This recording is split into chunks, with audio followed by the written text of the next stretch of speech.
Hello friends, आज हम उपस्थित हैं एक नए वीडियो के साथ और नए टॉपिक के साथ। जैसा कि आप जानते हैं कि आप सभी के बोर्ड्स एग्ज़ाम नज़दीक आ रहे हैं, तो इसके लिए हमें क्या रणनीतियाँ बनानी हैं उस पर आज चर्चा करेंगे और क्या सावधानियाँ बरतनी हैं इस पर भी चर्चा करेंगे। कैसे तैयारी करनी है और क्या हमें नहीं करना है, इन सब पर एक एक करके चर्चा करेंगे। तो आज का हमारा टॉपिक है बोर्ड परीक्षा की तैयारी कैसे करें। तो हमारा टारगेट क्या होना चाहिए? 90+%, 90+%। यानी यदि हम यह टारगेट लेकर चलते हैं तभी परीक्षा में सफल हो सकते हैं। यानी हमारी सोच यदि 90+ है तो हमें कैसे तैयारी करनी चाहिए। तो आइए देखते हैं सबसे पहले हमें क्या करना चाहिए। तो सबसे पहले हमारे पास एक सिलेबस यानी पाठ्यक्रम होना चाहिए। किसी भी परीक्षा की तैयारी के लिए पाठ्यक्रम सबसे महत्वपूर्ण भाग होता है। यदि हमें पता ही नहीं है हमें क्या पढ़ना है और क्या छोड़ना है, तो हम एक तरफ से सभी तथ्यों को पढ़ते चले जाएंगे और हमें यह पता नहीं चलेगा हमें पढ़ना क्या है और छोड़ना क्या है। तो इसके लिए हमें पाठ्यक्रम का होना ज़रूरी है। अब पाठ्यक्रम कहाँ से मिलेगा? तो यदि आप यूपी बोर्ड से हैं तो गूगल पर सर्च करेंगे UPMSP, तो यहाँ पर आपको कक्षा 9 से 12 तक के सभी विषयों के सिलेबस हिंदी में मिल जाएंगे और आप डाउनलोड करके देख सकते हैं। अपना विषय उसमें चुन सकते हैं कि हमारा विषय कौन सा है, उसका सिलेबस आप देख सकते हैं। तो पहला काम हमारा सिलेबस है। अब हमने सिलेबस तो डाउनलोड कर लिया या फिर किसी मार्केट से ख़रीद लिया। उसके बाद क्या करना है? उसके बाद दूसरा काम करना है प्रीवियस ईयर पेपर्स, पिछले वर्षों के प्रश्न पत्र। पिछले वर्षों के जो 3, 4 या 5 वर्षों के प्रश्न पत्र आए हुए हैं बोर्ड परीक्षाओं में, उन सबको हमें ध्यानपूर्वक देखना है। और यह कहाँ से मिलेंगे? इसके लिए हमें अनसॉल्व मार्केट में उपस्थित होती है, वहाँ से आप खरीद सकते हैं। लगभग 50 या 60 रुपए की आती होगी।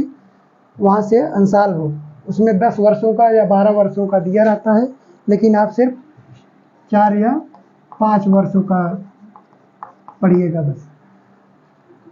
तो दूसरा काम हमें पिछले वर्षों के प्रश्न पत्रों को देखना है। और फिर तीसरा काम इम्पॉर्टेंट टॉपिक्स।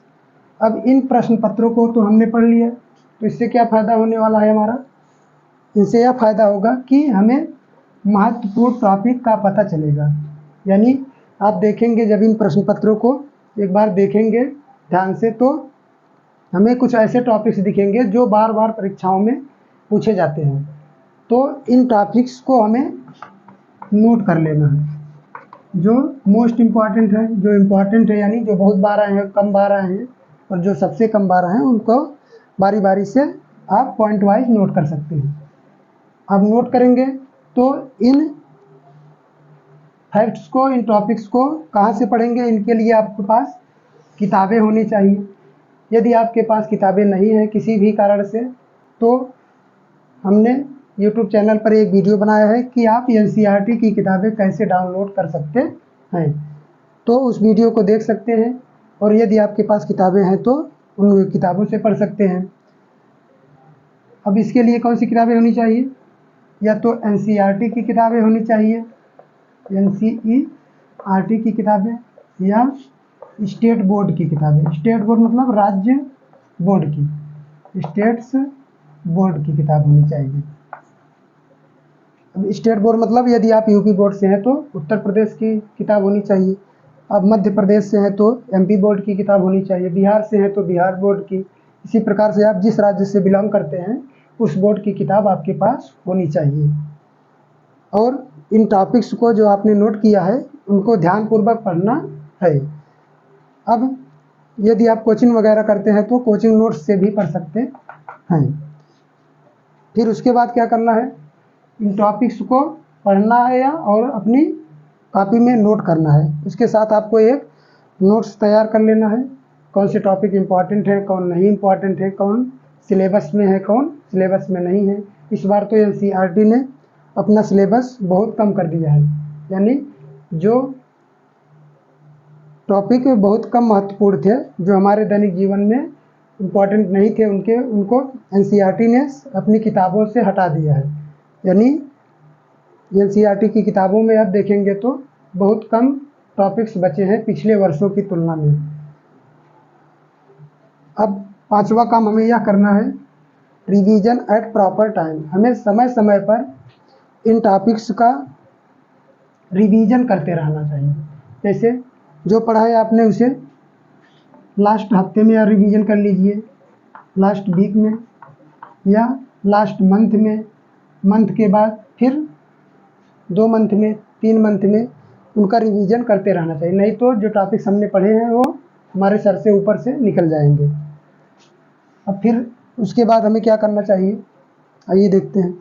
यदि आपको मोटिवेशन डाउन हो जाता है, यदि मोटिवेशन कम हो जाता है तो क्या करें, यानी पढ़ाई में मन नहीं लगता है, तो अपने माँ और पिताजी के संघर्षों को व अपने खराब भविष्य की कल्पना कर लीजिए। यानी आपके माता पिता इतनी मेहनत से आपको पढ़ा रहे हैं, फीस दे रहे हैं, कोचिंग करा रहे हैं, किताबों को खरीद कर दे रहे हैं, तो उनके संघर्षों को देखिए। और यदि आप नहीं पढ़ेंगे तो उसमें किसका हानि होगी, आपका ही हानि होगी, आप भविष्य में सफल नहीं हो पाएंगे। इसलिए यदि आपका मोटिवेशन कम हो जाता है तो अपने माँ और पिताजी के या फिर आपके जो संरक्षण है, गार्जियंस हैं, उनके संघर्षों को देखिए। और क्या करना है, अपने खराब भविष्य की कल्पना करनी है। यानी आपने यदि नहीं पढ़ा है तो आपके भविष्य में क्या हो सकता है, आप अपने पड़ोसी से या किसी से तुलना कर सकते हैं जिन्होंने अपने लाइफ में असफलता का अनुभव किया है। तो उन्हें देखकर आप कल्पना कर सकते हैं, यदि आप भी नहीं पढ़ेंगे तो आप भी उन्हीं की तरह बनेंगे, और जैसे वह संघर्ष कर रहे हैं अपने जीवन में, उन्हीं की तरह आपको भी संघर्ष करना होगा। इसलिए यदि आपका मोटिवेशन कम हो जाता है तो अपने खराब भविष्य की कल्पना करके आप अपने मोटिवेशन को आगे बढ़ा सकते हैं। और एक काम करना है, किन चीज़ों से आपको दूर रहना है। बोर्ड परीक्षाओं की या किसी भी परीक्षा की तैयारी करते समय आपको हमेशा याद रखिएगा, सोशल मीडिया से दूर रहना चाहिए। आजकल बहुत सारे स्टूडेंट्स हैं जो सोशल मीडिया में दिन भर लगे रहते हैं। सोशल मीडिया का मतलब क्या हुआ, इंस्टाग्राम पर रील देखे जा रहे हैं, सोचते हैं एक देख लेंगे फिर रख देंगे, फिर एक और आ गया अच्छा लगा यह भी देख लेते हैं, फिर आ गया और भी देख लेते हैं। इसी प्रकार से 5 मिनट बैठे थे 5 मिनट के लिए और हो गया 1 घंटा, पता ही नहीं चलेगा। इंस्टाग्राम हो गया, फेसबुक हो गया, फ्रेंड बनाने में जुटे हुए हैं, तो इन सब से दूर रहना है।